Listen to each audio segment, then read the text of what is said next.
Hey guys, this is Northville Tech. In this video, we're going to learn how to change your Betterment debit card PIN. If you don't have a Betterment account, we will put our affiliate link in the description below for you to sign up and get up to $5,000 in assets managed free. But if you already have an account, just open the website, then click Login. Now, log in with your email and password.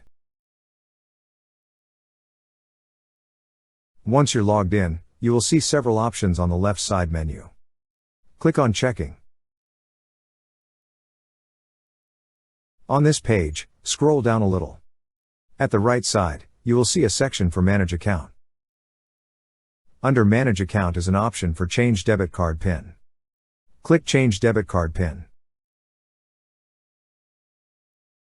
Now on the first field, enter the new PIN you wish to use. On the second field, enter it again to confirm. After entering the new PIN you wish to use, click on Update PIN.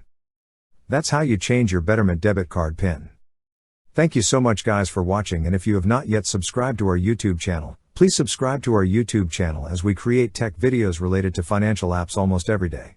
Also check out our website northvilletech.com for great tech articles, and our recommended resources in the description below for various sign-up bonuses.